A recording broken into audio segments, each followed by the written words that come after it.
apontada diz respeito às consequências da rotulação.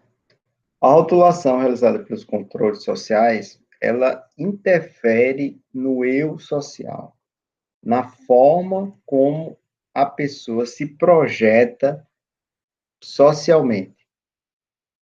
Então, é importante mencionar que essas consequências na rotulação, elas são capazes de realizar comportamento, ou produzir comportamentos que não aconteceriam se o sujeito não tivesse rotulado. A rotulação define o sujeito e o sujeito passa a ser identificado ou se reconhecer como aquela pessoa que ele passa a se identificar ou se autodefinir como aquela pessoa definida por outras pessoas. Então, a sua imagem de si corresponde ao que os outros o definem.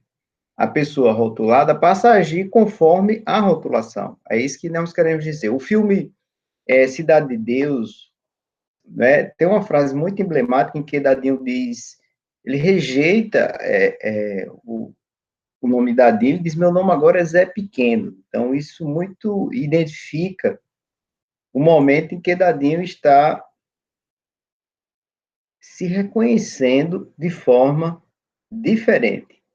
Essa perspectiva do que nós estamos falando sobre a identidade do eu é importante para esses teóricos. Para esses teóricos da rotulação, o desvio ele é produto de interação, por isso eles também são chamados teóricos do interacionismo, entre grupos sociais e pessoas, separando esses processos de rotulações, separam as pessoas ditas normais daquelas que devem ser reconhecidas como os delinquentes, criminosos ou desviantes. Os delinquentes, criminosos, desviantes passam a identificar como eles são rotulados. Isso é que é importante. Isso é uma consequência crucial para a reflexão da mudança do paradigma. O ato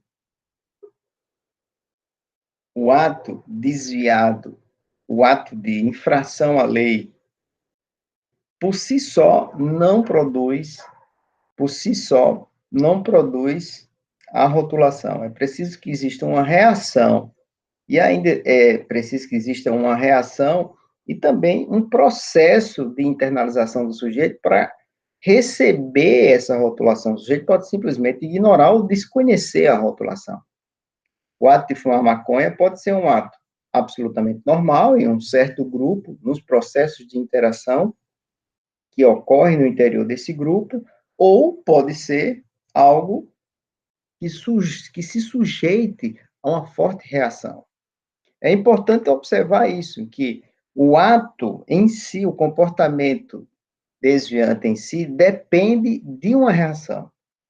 Isso é o que distingue essas teorias das anteriores, das teorias anteriores à rotulação. Então, a teoria do controle, da rotulação, do interacionismo, esses teóricos dos pós-guerra podem ser muito bem explicados, representados naquilo que Lambert fala sobre desvio primário e desvio secundário. O desvio primário é aquele em que o sujeito viola uma norma legal, mas ele não muda o seu comportamento em razão dessa violação.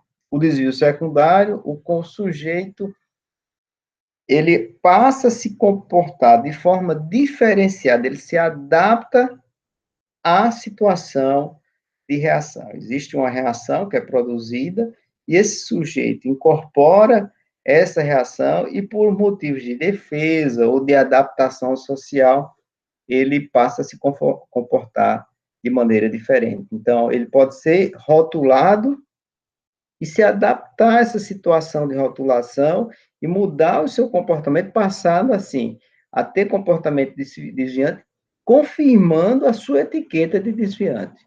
É o que se chama de profecias autorrealizáveis. o teorema de Thomas, Thomas disse, se você define uma situação real, ela será real em suas consequências. O problema dos teóricos da rotulação, dessas teorias, é que elas, apesar de serem, vamos dizer, do ponto de vista teórico, acertadas ou não são teorias acertadas, mas elas são limitadas. E, justamente, um grupo de teóricos, a criminologia crítica, vai fazer um aperfeiçoamento a essas teorias da rotulação.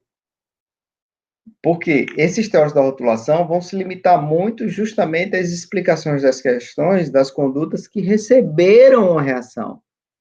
E não vão dar uma explicação àquelas condutas que ficaram de fora da rotulação. Eles fixaram de forma limitada a rotulação. E essa rotulação, ela acontece de forma muito aleatória ou arbitrária. Lembre-se que uma coisa é o ato de desvio, outra coisa é a reação. Eu posso ter um ato de transgressão e não esteja reação. Os teóricos da reação ou da rotulação, eles focavam muito na reação e deixavam de fora questões que diziam respeito à não reação. Por exemplo, eles não tinham uma explicação para os crimes de colarinho branco. Esses teóricos da reação estudavam a questão do desvio apenas em relação à reação social, onde houver reação. Quando não existia reação, não havia investigação nessa linha. A proposta dos criminólogos críticos justamente é compartilhar o paradigma da reação, compreender que esse paradigma não está equivocado, mas entender que ele é limitado. E justamente isso, os teóricos da criminologia crítica, eles irão ampliar o horizonte de projeção. Os teóricos do etiquetamento, do labeling approach, eles problematizam o sistema de controle, problematizam o sistema de justiça criminal. Os criminólogos críticos irão problematizar de forma mais profunda. Os teóricos do etiquetamento, da rotulação, eles não prestam auxílio ao direito penal. Então, eles vão fazer justamente uma crítica ao sistema de controle, ao sistema de justiça criminal. Nesse sentido, também os criminólogos críticos irão produzir uma crítica, eles não são auxiliares ao direito penal, mas irão produzir uma crítica